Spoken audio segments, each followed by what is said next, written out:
आज हर एग्जाम्स में जीएस एक महत्वपूर्ण विषय बन चुका है और सभी बच्चे पढ़ रहे हैं, लेकिन सब लोगों को पढ़ने की जो आदत है वो रटने या फिर बातों को केवल याद रखने तक ही सीमित हो गया है। लेकिन सवाल अब जो पूछे जाते हैं वो व्याख्यात्मक पूछे जाते हैं।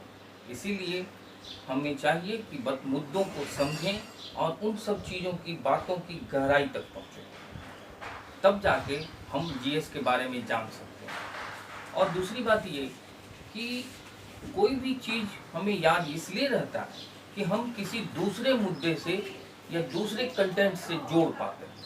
कोरिलेशन आज एक महत्वपूर्ण कारक हो गया है किसी चीज़ को याद रखने का।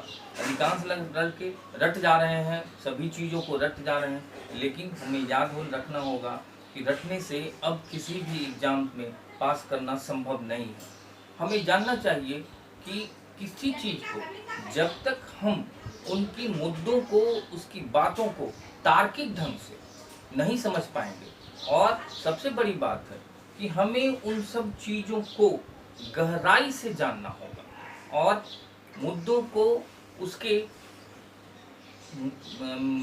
पीछे जो घटनाएं हो रही हैं उनको जानना होगा। क्योंकि हमारा जो दिमाग है वो मूलतः तीन ही चीज़ से बना होता है। एक हमारा आईक्यू, दूसरा हमारा मेमोरी यानी कि हमारी याददाश्त, और तीसरा है कल्पना शक्ति। लेकिन आईक्यू हमारे मैथ और रीजनिंग के लिए ज़रूरी है, लेकिन जीएस या बड़े कंपटीशंस के लिए, खासकर इंटरव्यू आदि के लिए, हमें मुद्दों को उसके इमेजिनेशन पावर और याददाश्त की बात होती है। यहाँ इतिहास हो, भूगोल हो या कोई भी विषय है, उसमें हमें उन मुद्दों को दूसरे मुद्दों से जोड़ना होगा। जैसे कांग्रेस की स्थापना से पहले वाली संस्थाओं को हमें इसे कोरिलेट करना होगा कि उन सब चीज़ों को कैसे जोड़ा जाए। सूर्यनाथ बनर्जी कैसे इंडियन एसोसिएशन से थे, बाद में वो कैसे कांग्रेस में आए, और इन सब चीज़ों की सारी राजनीतिक संस्थाओं को हम एक दूसरे से जोड़कर ही हम राष्ट्रीय आंदोलन या भारतीय इतिहास को समझ पाएंगे। और उससे भी बड़ी बात कि हमें इमेजिनेशन ढंग से, हमें किसी चीज़ को चित्रात्मक ढंग से समझना होगा। जैसे दादा दादी की कहानियों में हम लोग कहानी की तरह सब चीज़ पढ़ते आ रहे थे कि कैसे हमारे दिमाग में एक इमेज बनता है और वही इमेज हमको याद रहता है। क्योंकि दिमाग के पास ऑडियो रिकॉर्डर नहीं है, दिमाग के पास केवल वीडियो रिकॉर्डर है। हम बार बार कहते हैं, बातें भूल जाती हैं, यादें याद आती हैं। इसका मतलब है कि हमारे दिमाग में केवल इमेज ही स्थिर रहता है और वह चित्र ही हमें रिकॉल करने को और एग्जाम्स में जवाब देने के लिए प्रेरित करता है। इसलिए मैं चाहूँगा कि आप लोगों को एक इमेजिनेशन ढंग से, एक चित्रात्मक ढंग से, एक काल्पनिक ख्वाब और एक चित्र के भांति से हम इतिहास, भूगोल या किसी अन्य विषय को पढ़ा सकें। और इसमें भी ज़रूरी है कि हमें मुद्दों से अधिक, उन फैक्ट्स से अधिक, हमें उनके पीछे के कारकों को जानना होगा। जैसे आजकल का नया ट्रेंड है कथन कारण वाला। इसमें हम जब तक किसी चीज़ को बेहतर ढंग से नहीं समझेंगे, तब तक हम उन सवालों का जवाब नहीं दे पाएंगे। सामान्य तौर से जीके के सवाल किसी भी एग्जाम्स में 30% 40% तक होते हैं, बाकी 60% सवाल जीएस से होते हैं। जीके और जीएस के अंतर को भी समझना होगा। जीके वन लाइनर्स होते हैं जो लड़के नहीं भी पढ़ेंगे या लुसेंट जैसे चुरकुट टाइप किताबों को पढ़कर, याद कर कर, रट भोट कर 40% सवाल जवाब दे सकते हैं, जो तो कोई भी दे सकता है।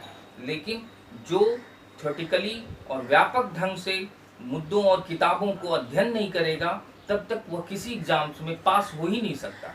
और कंपटीशन बहुत हार्ड हो चुका है। अब 80% मार्क्स वाले लड़के भी बाहर हो जा रहे हैं। इसलिए हमें फुल प्रूफ अध्ययन की ज़रूरत है।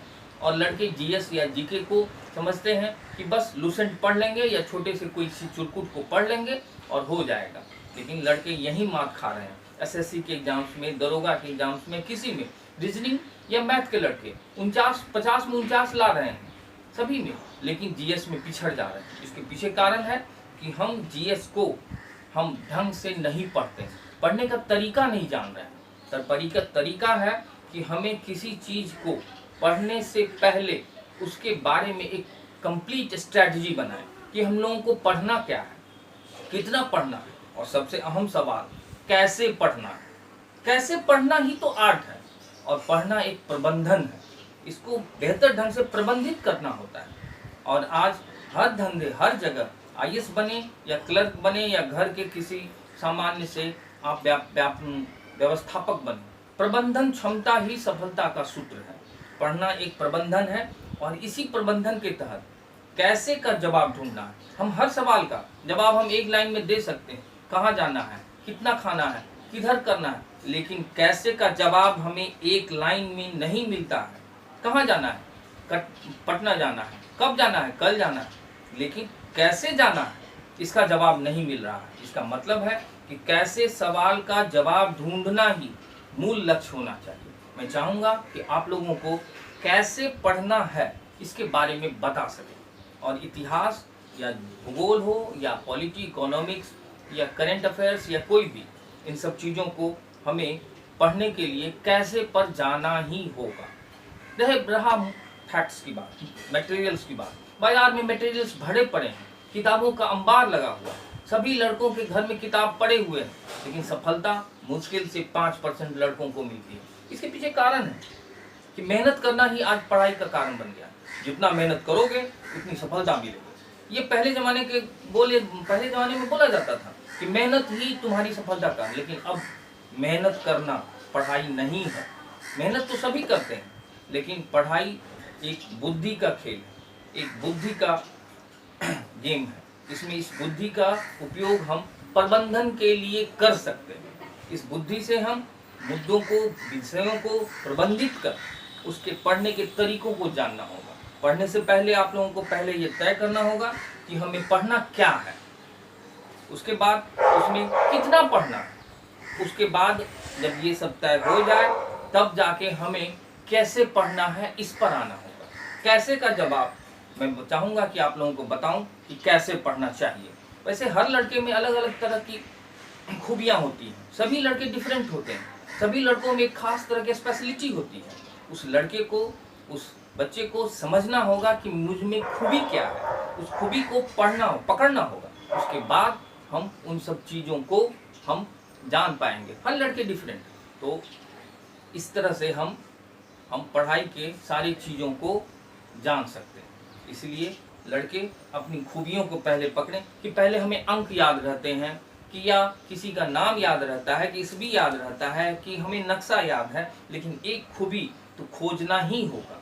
या फिर हम घटनाओं को याद रखने का क्या तरीका है। याद रखना, पहले मेमोरी में अपने विषयों और मुद्दों को जमा करना, उसके बाद उसमें कल्पना शक्ति को जोड़ना। जैसे कांग्रेस की स्थापना या किसी भी चीज़ के बारे में जानना, कि मनुष्य की उत्पत्ति के बारे में या हड़प्पा संस्कृति के बारे में, इन सब चीज़ों को जानने के लिए हमें उन सब चीज़ों को दूसरे से जोड़ने की कला आनी ही चाहिए। इस तरह से मैं आप लोगों को ध्यानपूर्वक सभी चीज़ों को कैसे पढ़ना है उसको बताने की कोशिश करूंगा नेक्स्ट क्लास में, और उसके बाद मैं विभिन्न विषयों के क्रमबद्ध ढंग से विभिन्न चैप्टर्स के बातों को लगातार बताता रहूँगा। और मुझसे जुड़ें, और मैं इस लॉकडाउन और तमाम पढ़ाई के विपरीत परिस्थितियों में पढ़ने की कोशिश करना